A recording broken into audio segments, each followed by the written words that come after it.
if you had a 250 acre ranch, what would you do on that? Ooh, it really depends on where it is and what the features are. You know, if it's 250 acres of pristine grassland with a couple trees on it, very much would either leave it and shred it for hay, or put cattle on it and go and see what the ratio is for how many head per acre. Would do one of those two things. You know, if there's a pond on it, would definitely go fish on it. You know, if I could, if there's fish already in it, great. If not, go stock it. And if that pond needed to be cleaned out, if I were to go purchase a property, I would ask, when's the last time that pond was cleaned out?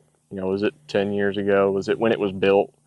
You know, I need to know kind of what the depth is, how much silt has built up into it. And it varies based on region. You know, in Central Texas, when you get east of the 35 corridor, there's more clay, more silt, build up. That happens a lot quicker.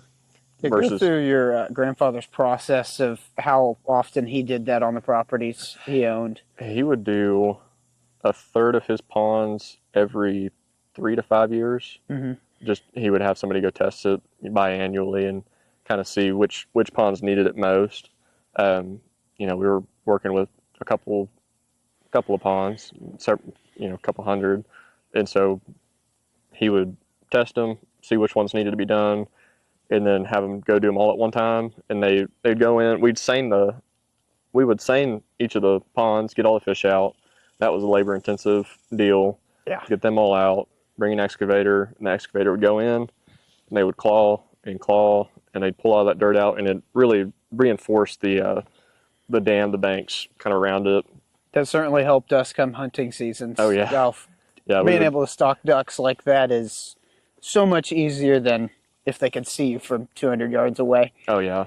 And for dove hunting, too, I can kind of sit in between two mounds of dirt, and it's never, super smooth and perfect. There's always little things here and there, and that comes from erosion. It comes from, they dig it out, and then erosion happens. You have cattle walk over it. It's just, it's never going to be perfect, but it works out, in multiple different ways. That's how we generally did it, and the importance of that is to have cleaner water for your cattle. It's just going to produce a happier, healthier herd. And also, when it rains, we get rain either not enough or too much. And on the years that we don't get enough, you want to have as much water in your tank as possible. Yeah. So that way, when drought hits, you don't have to sell off your herd.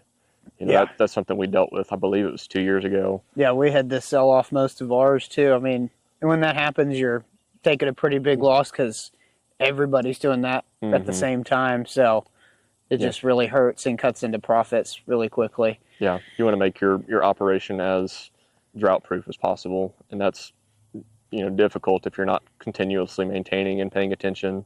Yeah, I'll say like for this year, we've had kind of the opposite problem. Yeah. Where we've got too much rain, but the thing is, when it rained, it would just flash flood almost, and so having those tanks redug out with the walls up higher, you can hold more water, and so when you get hit with a ton of rain, you actually keep that, and it's not just going to be a 2-foot little pond that is going to be dried up in 2 months because it's just all evaporated, or the cattle drink it that fast.